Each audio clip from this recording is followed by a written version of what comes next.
좋은 아침입니다. 우리 찬양하시면서 아침 제풀 함께 드리시겠습니다. 죄에서 자유를 얻게 함은 보혈의 능력 주의 보혈 시험을 이기고 승리하니 참 놀라운 능력이로다. 주의 보혈 능력이 또다. 주의 피 믿으오. 주의 보혈 그 어린 양의 매우 귀중한 피로다.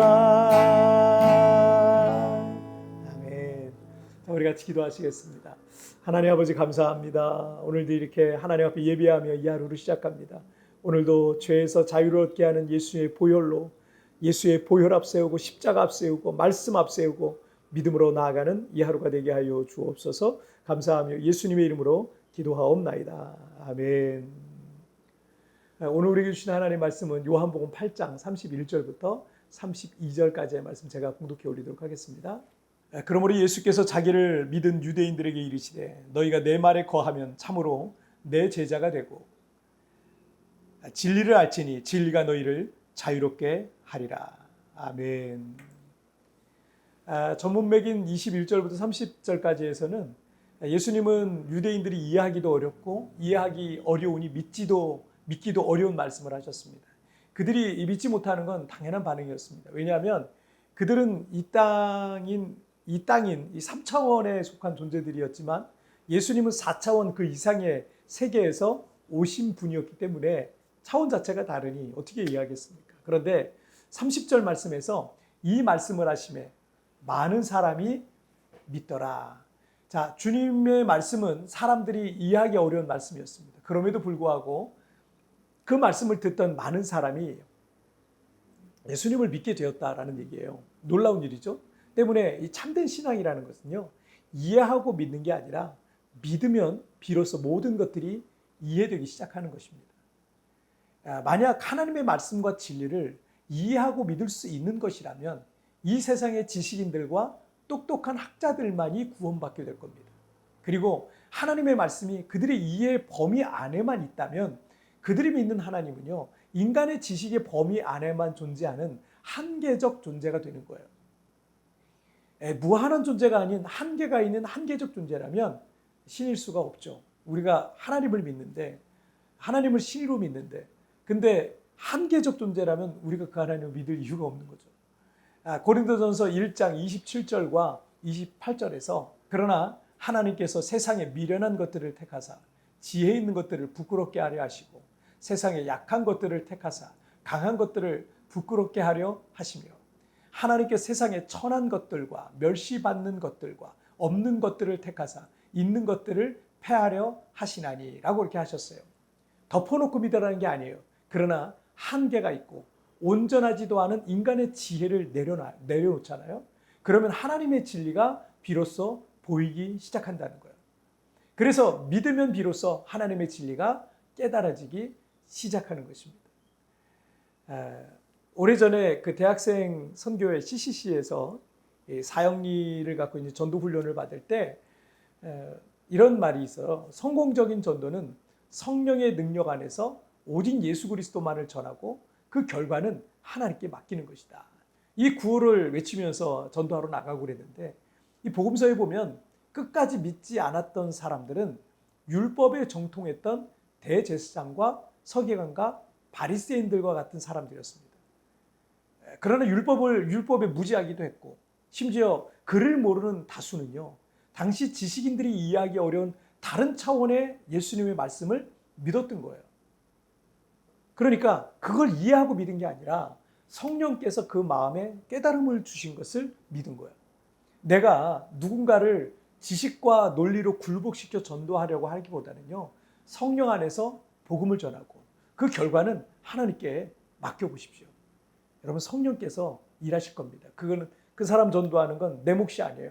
나는 그냥 전하기만 하고 성령께서 일하시면 그걸 믿게 됩니다.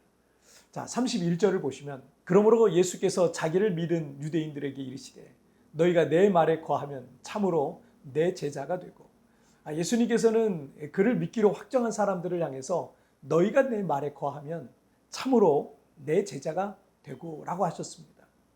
이것을 쉬운 성경에서는 너희가 나의 가르침을 꼭 붙들고 있으면 진정 나의 제자다 라고 이렇게 말씀하셨습니다.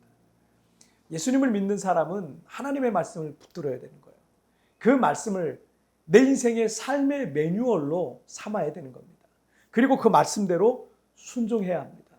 지금의 어떤 상황과 환경이 내가 원하는 대로 움직여지지 않고 때로는 신앙으로 인한 어떤 고난이 온다 할지라도 흔들리지 않고 그 말씀을 굳게 붙들고 살아가는 것입니다.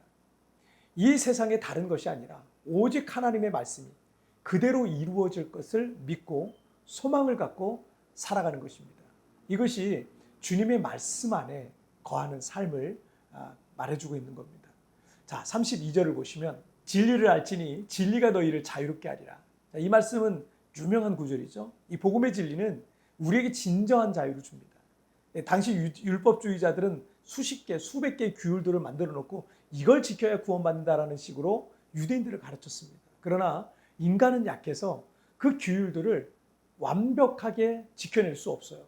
그러다 보니까 못 지켰으니까 또 죄책감에 시달리죠.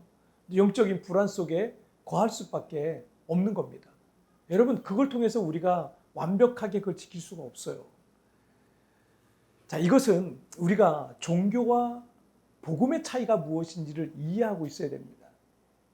종교는 사람이 만들어낸 거예요. 그래서 모든 것은 인간으로부터 시작이 돼요.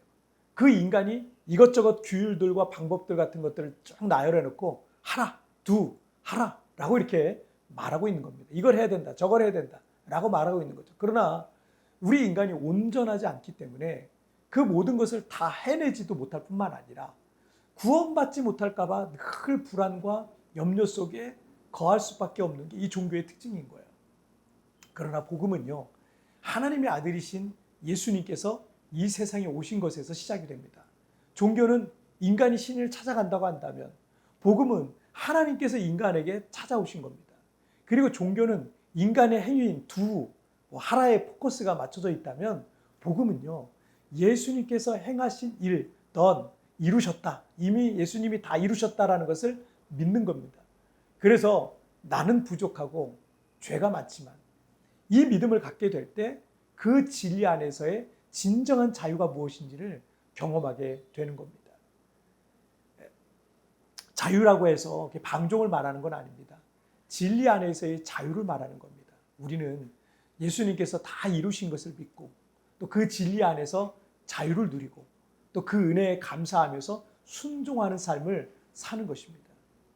우리의 행위는 구원에 아무 관계가 없습니다. 구원은 예수님이 행하신 십자가 대속을 믿는 것으로 충분한 거예요.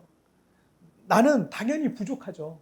실수도 많고 죄도 많지만 복음의 진리라는 것이 나를 자유케 해주시는 겁니다.